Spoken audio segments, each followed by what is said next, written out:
let me start with you. Are the Steelers making the right move bringing Ben Roethlisberger back again? Look, Jenna, if we knew the Pittsburgh Steelers was an organization that would pick up the phone for Russ and Deshaun Watson, then yeah, they would be making the wrong move here. But they're not that organization. They don't go out and make these type of big splashes. They don't go out there and participate in a major way in free agency. So this is their best option. But the real question is, why not? Like, you have a top 5 defense. You have a defense that can win a championship with a quarterback that just can get it done.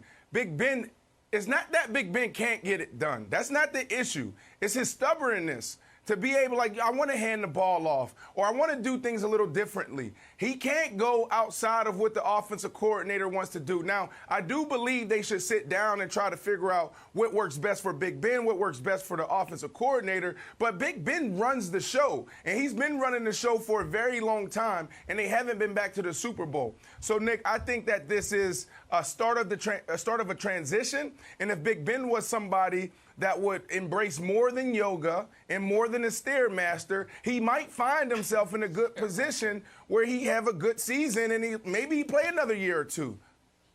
So I think the Steelers felt a little trapped by their history, trapped by who they want to be as an organization, trapped by the fact that they are considered one of the classiest, most well-run family organizations in sports. And when Big Ben made it clear he didn't want to retire, they weren't going to cut him.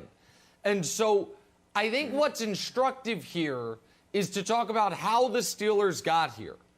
And they got here, they started on this path, I should say, September 16th, 2019.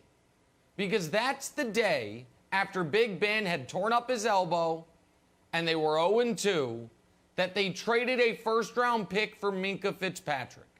And that was the clear signal that they think we are not ready to transition.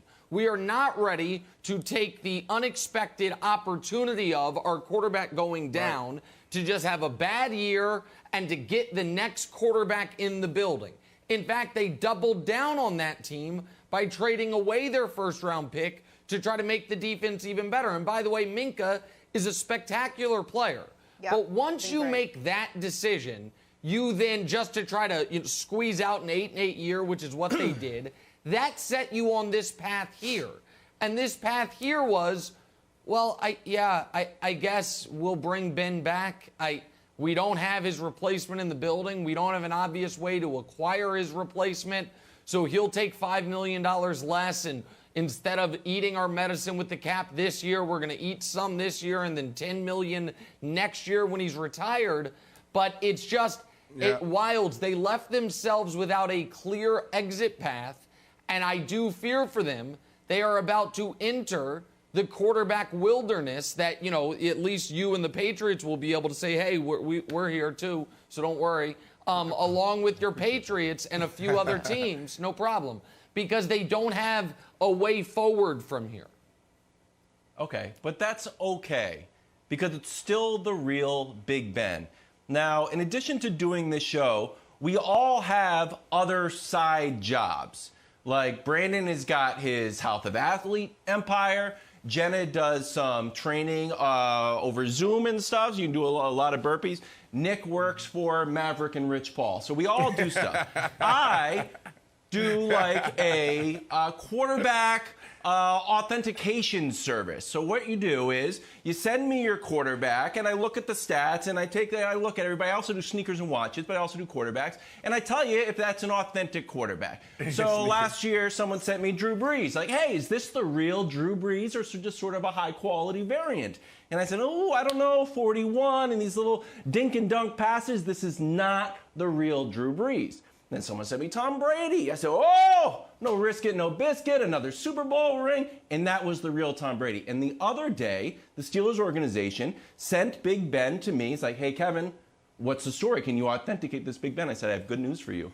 This is the real Big Ben that we've seen.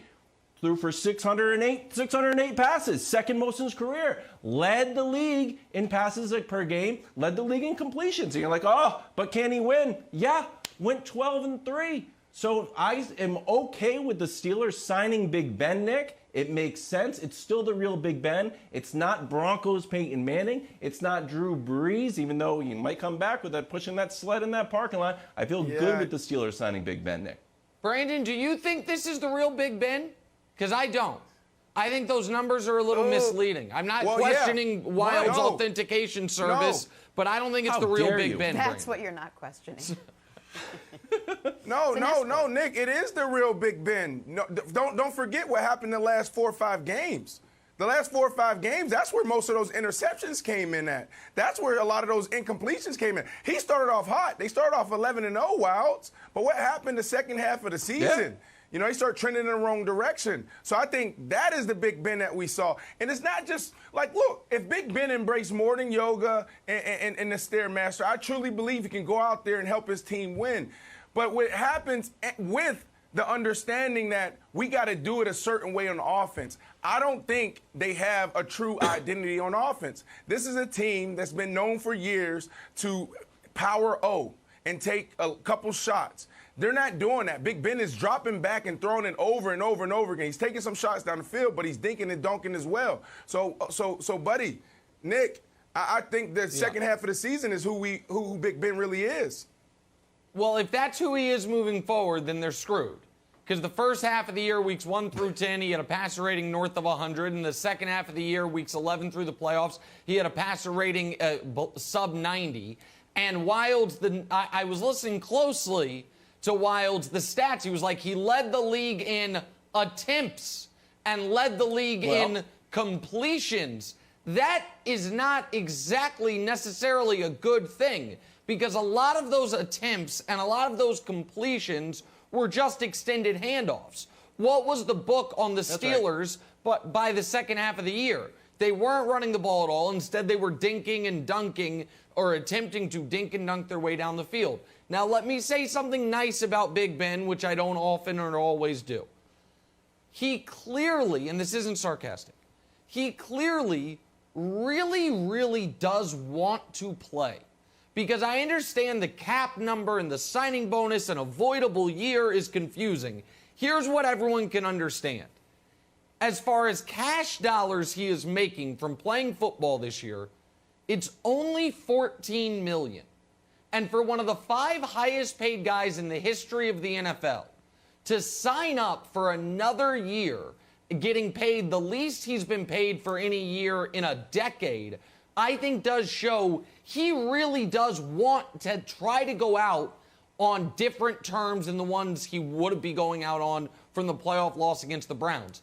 I don't know if it will work out for him, but this is the opposite of a money play for Big Ben. The $14 million is a rounding error for a guy who's made $250 million in his career, and he clearly wants to give it one more go, so maybe he'll take the offseason a little more seriously. I don't know. But this was something that he wants to play another year, Jenna, and I think it's not about the money, which is noteworthy. Thanks for watching. Subscribe here to get the latest from the show. Also, be sure to check out more of the best clips from First Things First, or go watch a few segments from our other shows on FS1.